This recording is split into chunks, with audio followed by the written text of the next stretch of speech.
Oi, tudo bem? Eu sou o professor Charles.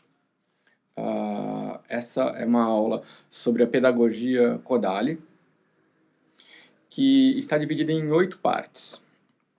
A primeira é os dados biográficos, as bases musicais, a prática pedagógica, a notação musical, o Manosofa, o método Kodály, a adaptação do Kodály pelo Hübner e a prática discutindo a repetição e a variação. Espero que vocês gostem. Se vocês tiverem no final alguma dúvida, alguma questão, eu coloco o meu e-mail institucional à disposição para vocês. E é isso. Obrigado.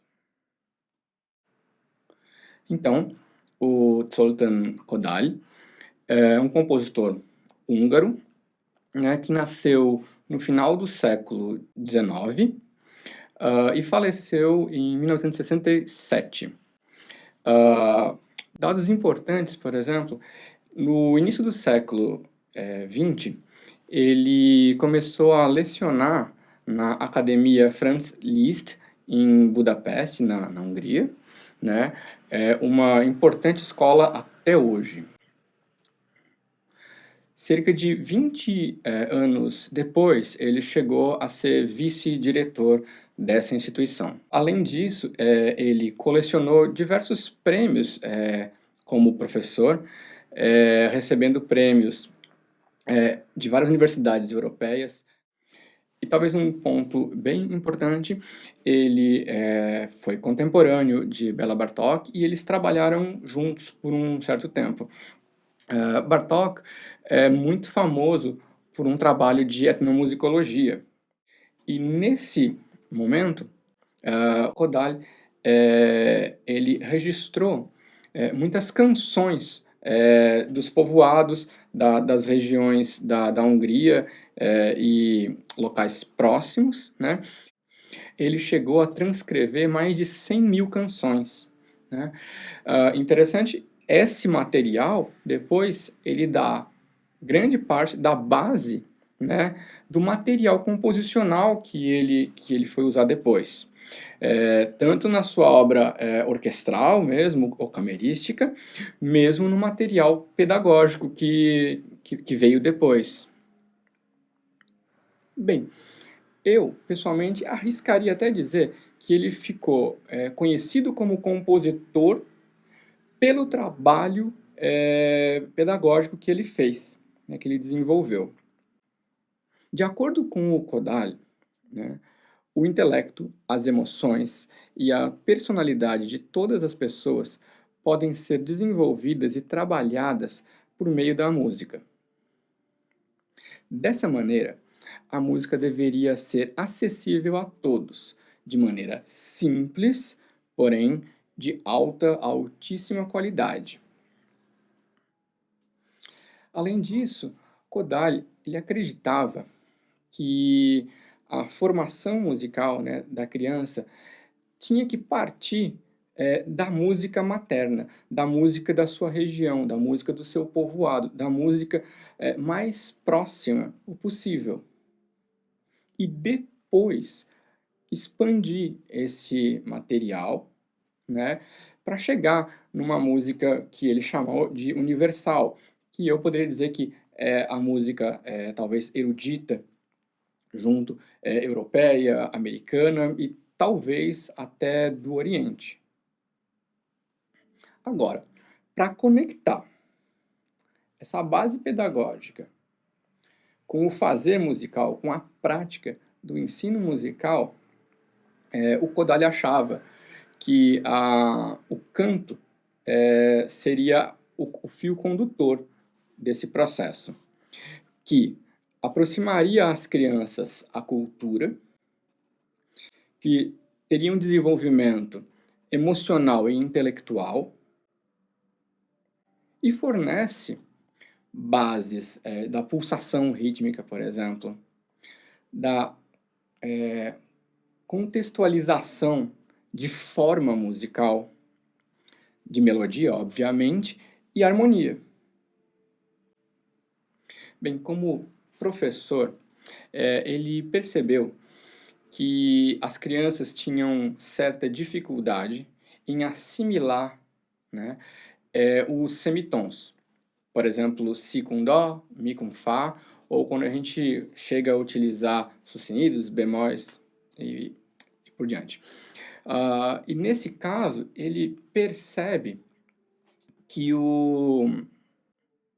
que a escala pentatônica não tinha, né, não tinha os semitons, então talvez seria mais fácil de trabalhar no primeiro momento.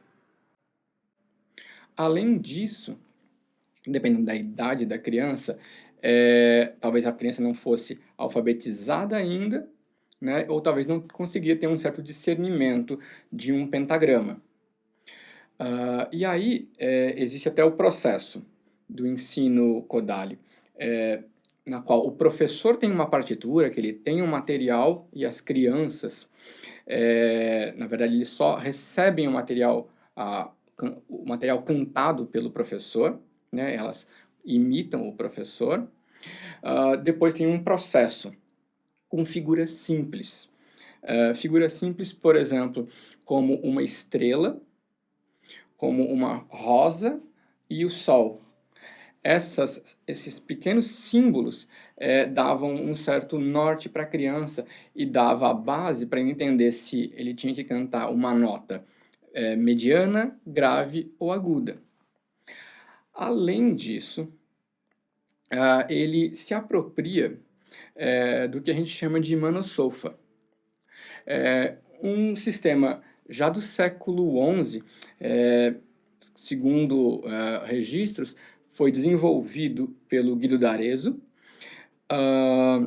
na qual o nome das notas musicais estavam aqui, como essa imagem aí, descrevendo qual nota é. Então, um pequeno sistema para identificar notas. Já no início do século XX, tem o John Kirwan, que encontra uma forma bem interessante, e esse foi o sistema que o Kodály adaptou para o seu trabalho pedagógico. Bem, eu já vou falar sobre essa notação inicial, e vou falar um pouco sobre o Mano-Solfa adaptado, né, pelo Kodály.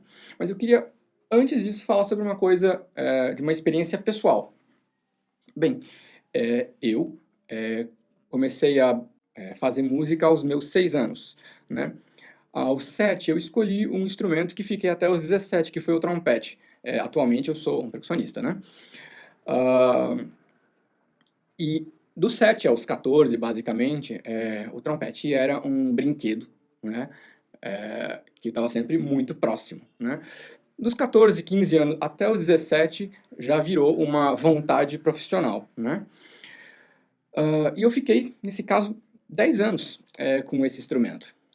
Bem, para quem talvez não sabe como funciona um pouquinho o trompete, ele tem aqueles botõezinhos que a gente chama de pistos, né?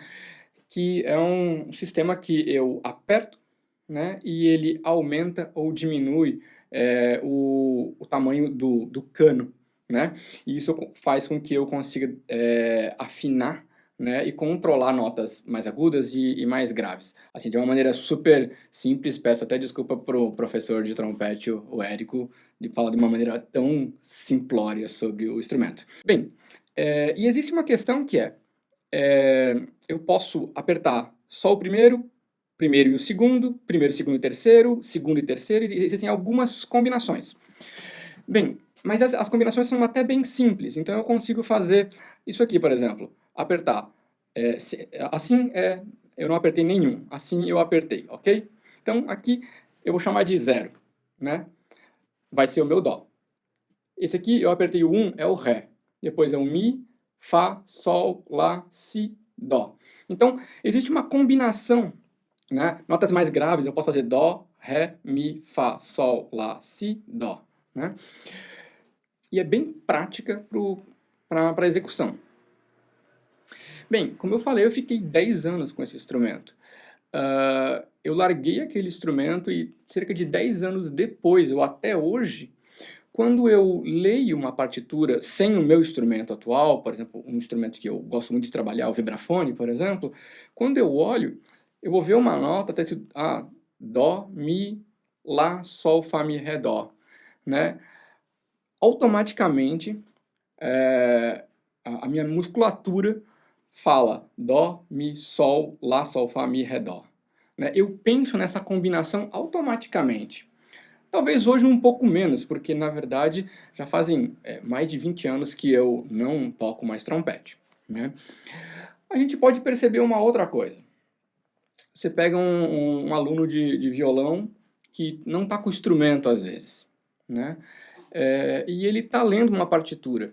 Às vezes o que ele vai fazer? Às vezes ele vai usar o seu braço direito como se fosse o braço do violão, e ele vai, às vezes, ler a, a sua partitura e imaginando que o seu braço fosse o braço do violão, então ele faz esse tipo de coisas. Um aluno de piano, talvez, ele faça esse tipo de coisa com o seu instrumento, um pouco do gesto, né, que é diário, né, dele. E cada instrumentista tem uma peculiaridade com esse gesto natural, né, diário que ele faz com esse instrumento. Bem, como que eu vou fazer isso com uma criancinha? Né? Como eu vou pegar... E às vezes a criança não toca nenhum instrumento ainda, óbvio. Ela está sendo alfabetizada, vamos dizer. Né? Então eu tinha que criar um sistema que fosse, uniforme, que fosse igual para todos, né? Que eu não poderia tipo, mostrar para todos como é que é o instrumento, mais ou menos que é do violão, ou do trompete, ou da percussão, do piano, ou de qual. Então, nesse caso, o Manosofa, ele dá conta desse processo, porque são gestos muito simples, né, e com crianças muito novas, elas conseguem gravar isso e trabalhar. Bem, e quais são esses gestos? Esses gestos são feitos pela mão e um pouco pelo braço também, né, pelo antebraço. O que a gente agora vai chamar de dó é esse gesto aqui. Quando eu pego a minha mão, né, eu fecho ela aqui e faço isso. Então, esse aqui, né, como vocês podem ver na imagem, esse é o meu dó. Né? Esse seria o ré, quando eu abro minha mão para cima. Quando eu subo, eu chego no mi. Então, dó, ré, mi, fá, sol, lá, si, dó. Tem o dó aqui em cima e tem o dó uma oitava abaixo, né? Então você pode também fazer dó, si, lá, sol, e aí acabou aqui minha imagem, certo? Então esses são os gestos básicos. Bem, além desses, existem alguns, como fazer sustenido e tal, mas não é o caso agora. Então esse gesto aqui, ele dá conta para uma criança desenvolver rápido, né? Ela consegue memorizar esse tipo de gesto. Então aqui, falando agora sobre a partitura, que em um certo momento serve para o professor, mas em pouco tempo as crianças também estão utilizando. Né? A gente vou trabalhar primeiro com 3, depois 4 notinhas. Então a nota de base, né, a nossa fundamental, né, ela vai ser agora, por exemplo, essa figura, o coração. Né, que tem uma sensação que está perto do corpo, né, tá aqui. Uma nota aguda, né, pode ser o sol, né, como o sol está em cima, então a gente tem essa imagem, né, quando a gente vê, né, o coração está aqui, quando a gente tem o sol está em cima, e nota grave, né, que vai ser aqui nesse caso, que vai ser o meu lá, né, que eu vou trabalhar, é a flor, que está no chão. Então eu tenho 3 alturas. Se eu quiser uma quarta, por exemplo, eu poderia usar uma nota mais alta ainda, mais aguda, né? Sendo, por exemplo, uma estrela. Né? Então, uma figura muito simples que uma criança que às vezes 3 anos já consegue identificar facilmente, né? Ela pode ser utilizada como uma forma de notação para a criança. E além disso, a criança pode montar como um quebra-cabeça e fazer sua brincadeira, certo? Então, agora juntando essas partes, a gente tem um gesto físico que nos ajuda a memorizar. Esse gesto físico também ajuda ao nosso ouvido. Por incrível que pareça, ele ajuda a nossa memorização do nosso ouvido interno. A gente tem uma notação inicial, né, com figuras bem simples, que dá conta para um registro grave, médio e agudo. Né? Como eu falei, as crianças podem brincar, podem fazer jogos com as figuras. Né? E agora eu vou dar um pequeno exemplo, né? Como é que eu poderia ler, né? Nesse caso, com uma rítmica livre, simples, com notas longas, só para mostrar. Dá, do, dá, dá, dá. Nesse caso eu usei Dó, Lá, Dó, Ré, Dó. Eu poderia falar também o nome das notas, e aí vai depender da idade da criança. Falar Dó, Lá, Dó, Ré, Dó. Além disso, eu posso utilizar uma linha, né, que possa orientar um pouco mais. Talvez 2 linhas, e aos poucos eu vou colocando uma linha a cada linha, até chegar a um pentagrama, que eu consigo fazer um registro até um pouco mais preciso. Bem, então essa é uma pequena, o início, né, que a gente tem aí com o Kodály. Gradualmente, eu vi o material original do Kodály, eu não tenho ele, não tenho o PDF, é difícil de encontrar esse material. Porém, eu vi 4 livrinhos, né, crianças super ilustrados, exatamente com esse tipo de figura simples. Depois ele consegue utilizar o tamanho da figura como o tamanho da duração, né? Então, por exemplo, Dó, Lá, Dó, Ré, Dó, né? Então, o tamanho da figura orienta a duração da música, né? E tudo isso, nesse momento, tudo com uma pentatônica. A gente tem um livro bem famoso, né, que muita gente tem umas cópias por aí também, né, que é o livro de o 333, né? Que, na verdade, esse livro, muita gente usa o livro, esse é o livro do Kodály. Na verdade, ele tem livros mais simples, né, que eu falei.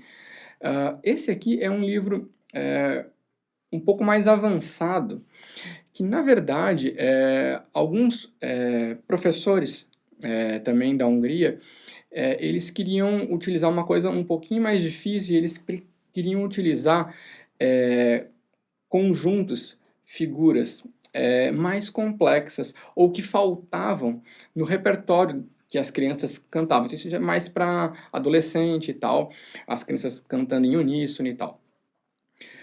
E aí esse é o livro que a gente mais utiliza, né? A gente mais conhece.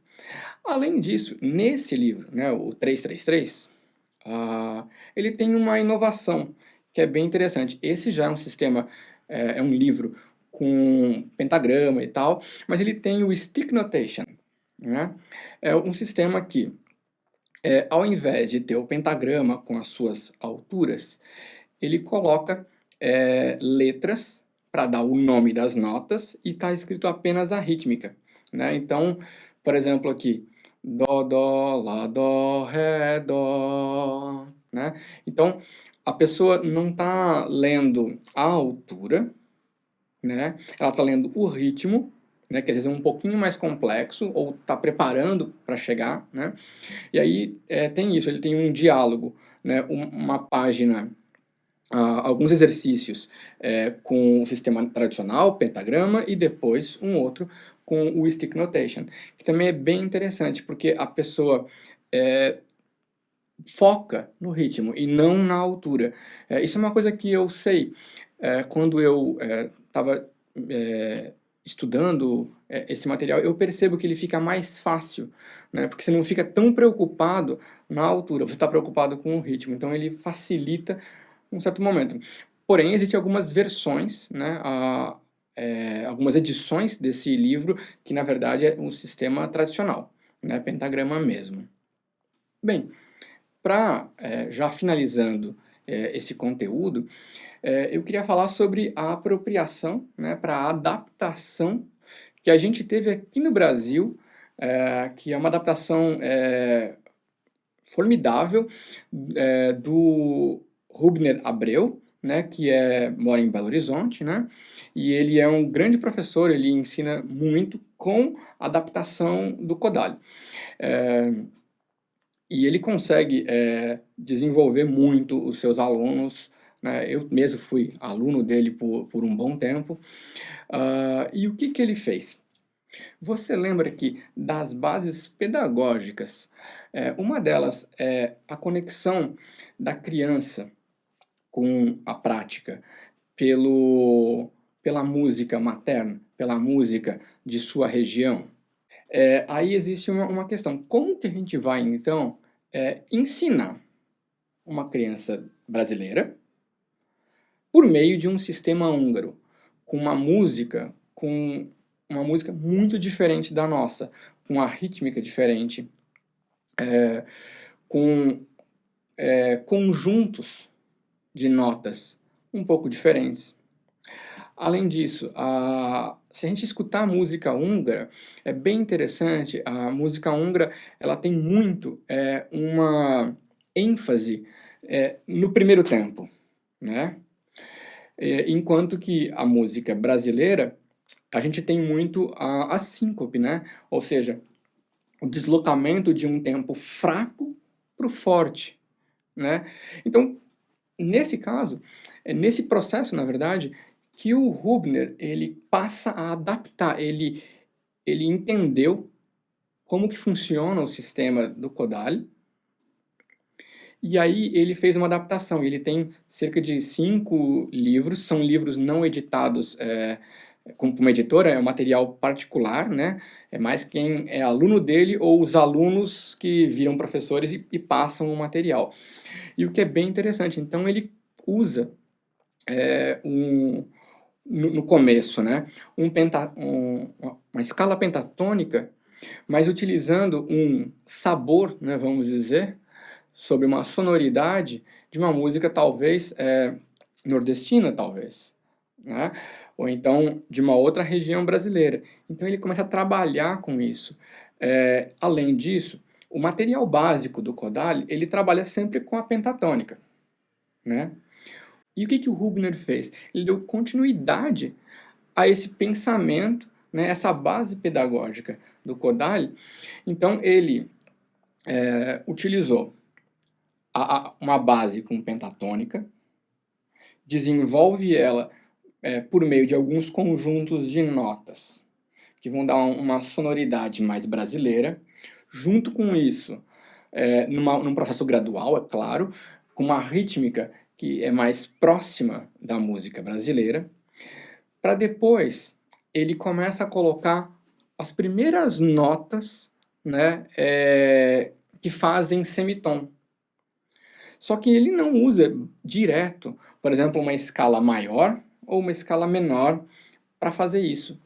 Ele bota um conjunto que vai dar uma sonoridade de um mixolídio, por exemplo, né, que vai estar uma associação muito próxima, né, à música nordestina, né, ou então o dórico, que também, né, a gente pode associar à música brasileira, né, o lídio também.